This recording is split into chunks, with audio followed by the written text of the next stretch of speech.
Oi, sétimo ano, como estão? Prontos para mais uma aula de ciências?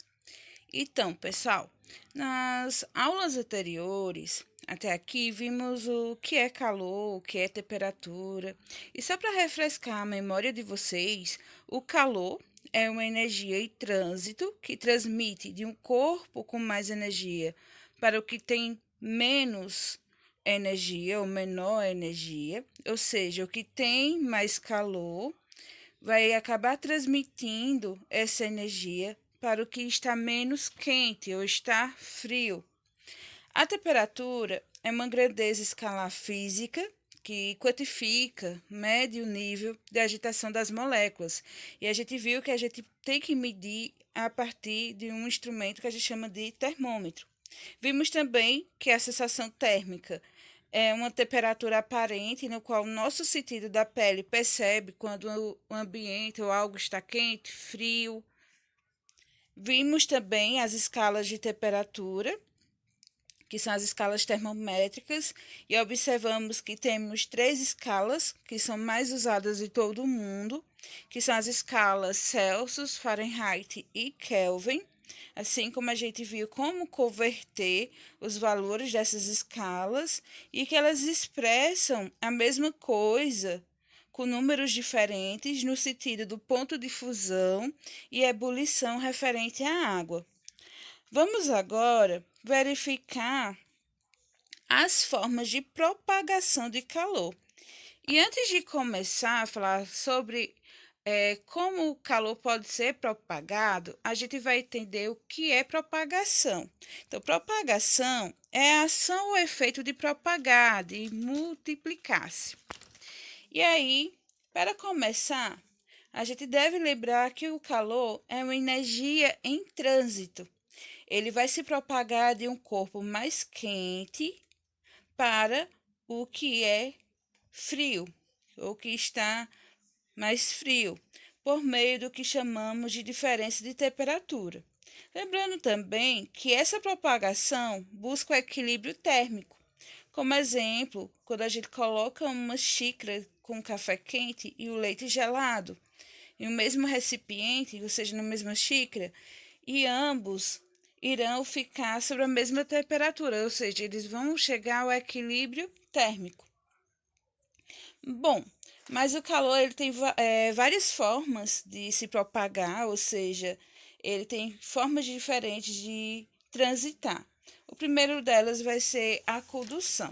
Né? A condução ocorre da seguinte maneira: as substâncias elas têm características diferentes. Cada substância, na verdade, ela apresenta uma temperatura diferente, uma forma, na verdade, de absorver e também de transferir esse calor.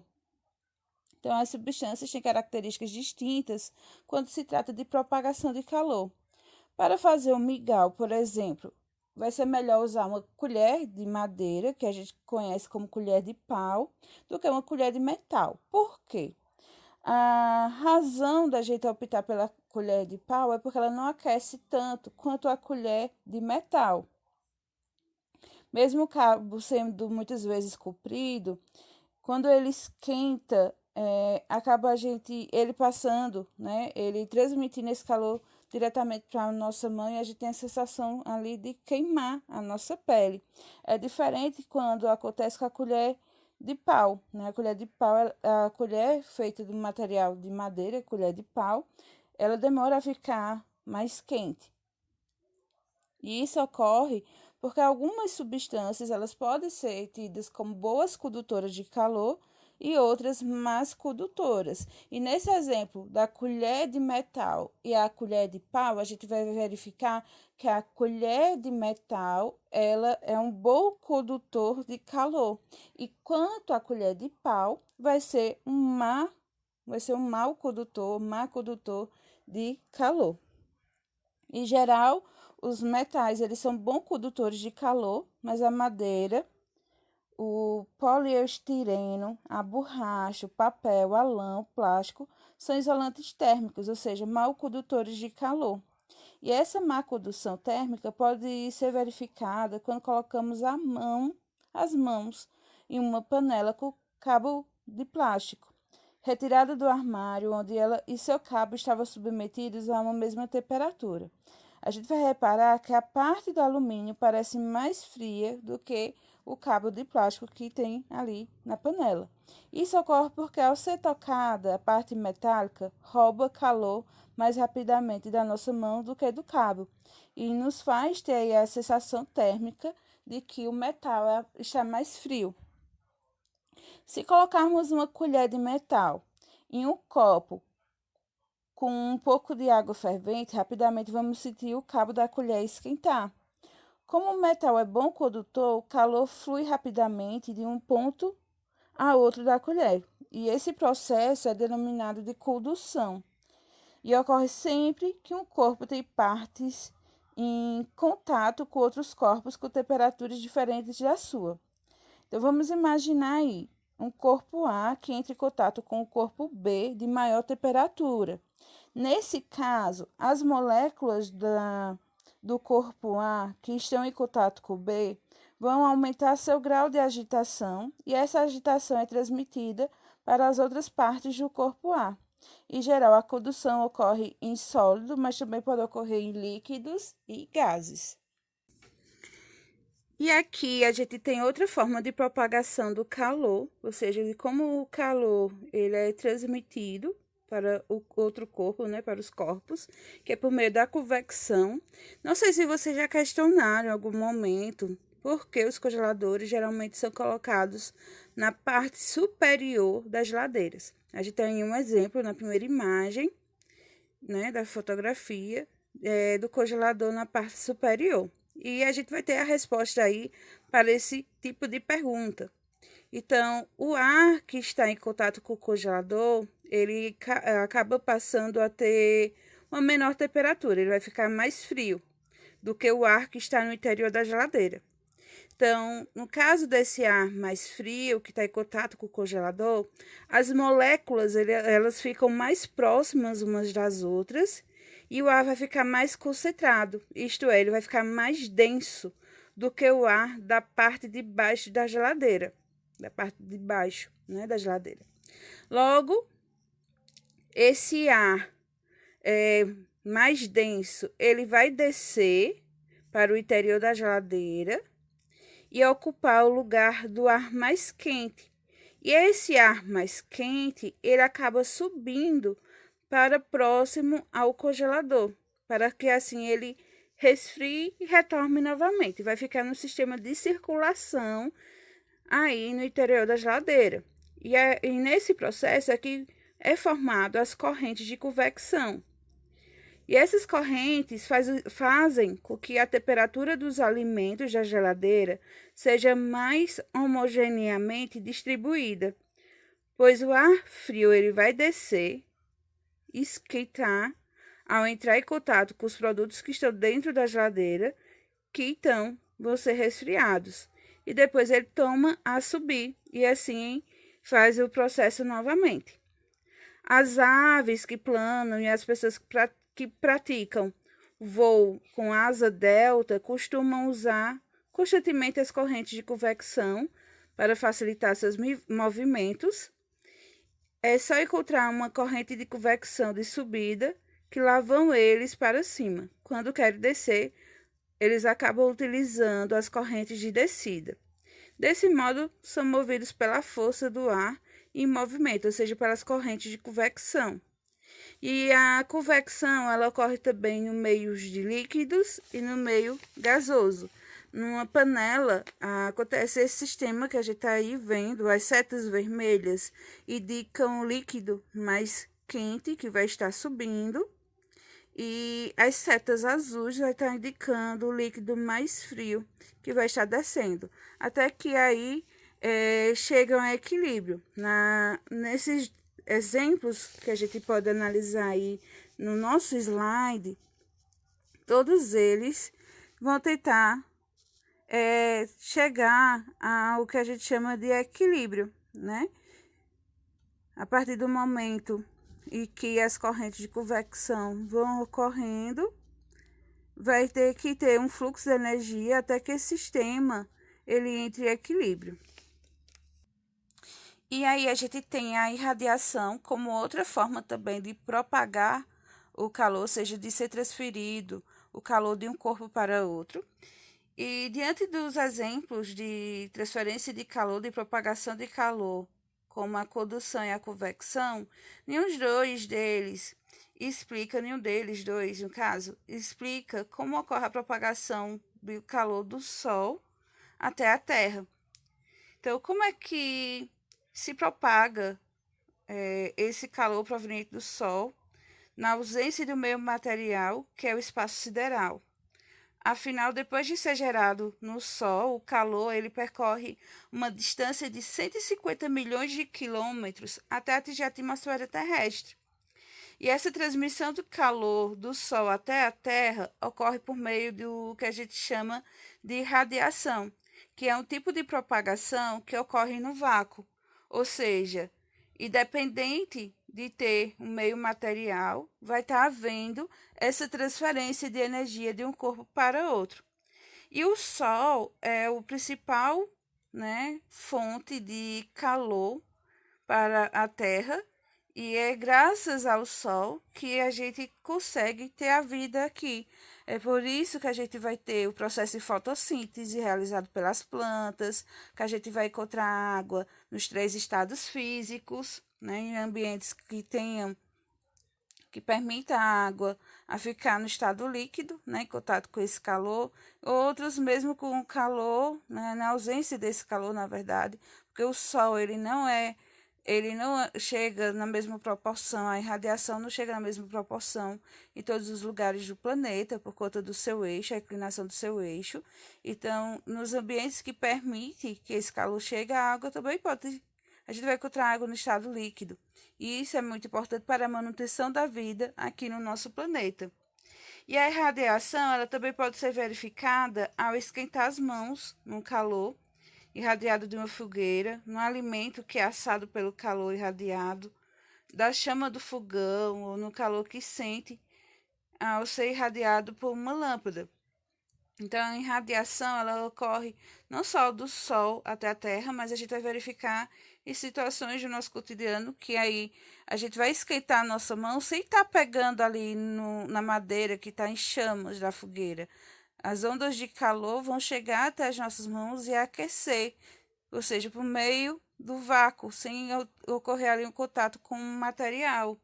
Assim como também o alimento é assado pelo calor, pelas chamas do fogão e tudo mais.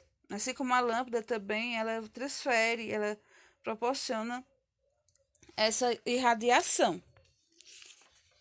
E aqui a gente tem como é que funciona praticamente a garrafa térmica, O que possibilita, por exemplo, que o líquido que está no interior da garrafa térmica, ela permaneça quente por maior tempo. Então, o que vai acontecer aí é que o fluxo de calor para o ambiente é minimizado pelas paredes espelhadas, que fazem parte da composição da garrafa térmica, e que aí, no caso, a função desse espelho vai fazer com que parte do calor ele retorne para o interior da garrafa, ou seja, para o líquido novamente. E a quantidade de calor transmitida pelas paredes não encontrará um meio para sair, nem por condução, nem por meio de convecção. Por isso as paredes são duplas, com vácuo entre elas. E a tampa também evita a convecção e, pelo seu material, dificulta a condução. Então, a única forma de transmissão possível torna-se a irradiação, no caso aí da garrafa térmica. Aqui a gente tem a regulação da temperatura corporal, que é algo bastante complexo dentro do nosso mecanismo, que é controlado pelo nosso sistema nervoso central. As reações do nosso metabolismo envolvem substâncias cuja atividade depende da temperatura. O corpo humano, assim como o corpo de outros mamíferos e das aves, são classificados aí em homeotérmico, ou seja, não apresenta variações de temperatura de acordo com o ambiente, mas se ajusta com as próprias condições internas. Nos seres humanos, alguns fatores ambientais e pessoais podem mudar a temperatura do corpo sadio, no caso, por meio da ingestão de alimentos quentes ou frios, épocas do ciclo menstrual, exercícios físicos, temperatura ambiente e etc. Mas essas mudanças geralmente são muito pequenas e logo ocorrem com um ajuste às variações fisiológicas do organismo. A homeotermia apresenta vantagens e desvantagens. Os homeotérmicos, eles podem sobreviver em uma grande variedade de ambientes e ficar ativos no inverno. Eles precisam, porém, ingerir mais alimento que outros animais, pois para manter a temperatura vão necessitar de grande quantidade de energia. A temperatura se mantém estável graças ao equilíbrio entre a produção e a perda de calor do corpo. E a produção de calor ocorre principalmente pela ingestão de alimentos e seu aproveitamento pelo organismo e pela contração dos músculos esqueléticos. A perda de calor se dá quando a temperatura ambiente está abaixo da temperatura corpórea e pode ocorrer quando os objetos de diferentes temperaturas não estão em contato ou estão por condução, quando a base de troca de calor é feita por contato direto. A pele participa do processo de troca de calor entre o corpo e o ambiente. Dependendo do fluxo do sangue para a pele, mais ou menos calor do interior do corpo é perdido. Além disso, como a quantidade de pelos no corpo humano é pequena, usamos roupas para complementar a proteção e evitar perdas de calor. A febre é uma reação do nosso organismo às substâncias liberadas de células sanguíneas como uma resposta a uma infecção. E no indivíduo febril, os mecanismos termorreguladores reagem como se tivessem sido reajustados. Febre muito alta, ela pode levar à morte por lesão cerebral. E a hipotermia, que é a queda de temperatura corporal, os processos metabólicos e fisiológicos ficam retardados. A diminuição da frequência cardíaca e respiratória, da pressão arterial e do nível de consciência vão ocorrer no caso de situações de hipotermia. E no livro de vocês, na página 219, vem uma seção que fala o seguinte, com a palavra especialista. O especialista, o nome dele é Luiz Maurício Lenderman. Ele é um médico, reumatologista e clínico geral. E aí, nessa entrevista, é perguntado a ele situações do nosso cotidiano com acidentes que podem ocorrer devido a queimaduras. E ele vai respondendo as perguntas da entrevista. Primeiro, a gente tem o que é queimadura.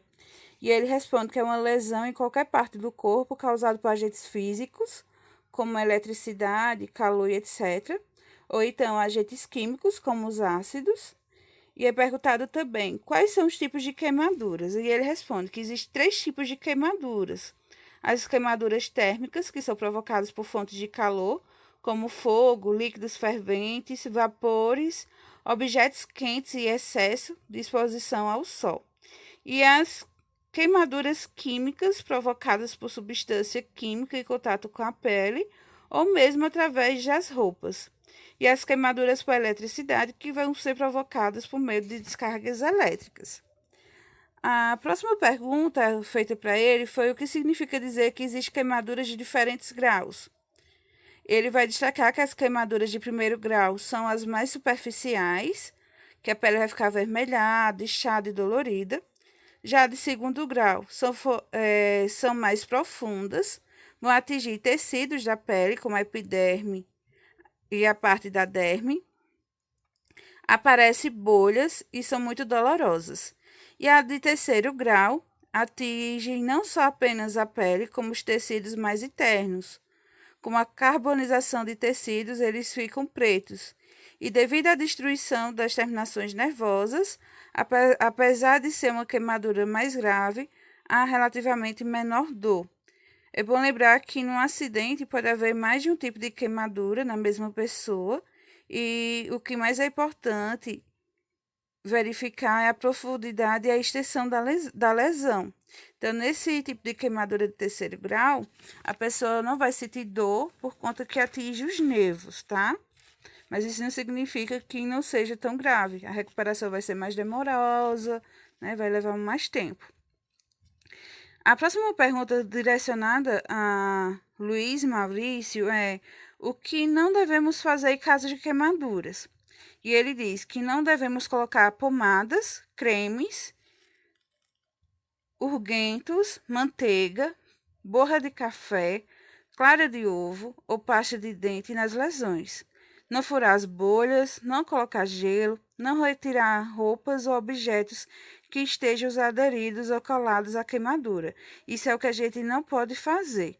O que a gente vai poder fazer, segundo ele, é lavar com água fria e procurar assistência especializada em hospital, posto de saúde ou equivalente que esteja na nossa região.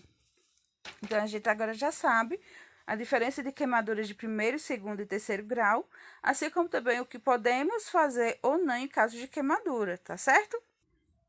Bom, pessoal, essa foi a nossa aula de hoje. Em caso de dúvidas, pode me procurar. Anotem as curiosidades de vocês levantadas a partir do conteúdo da aula de hoje e foco na atividade. Se cuide e um forte abraço.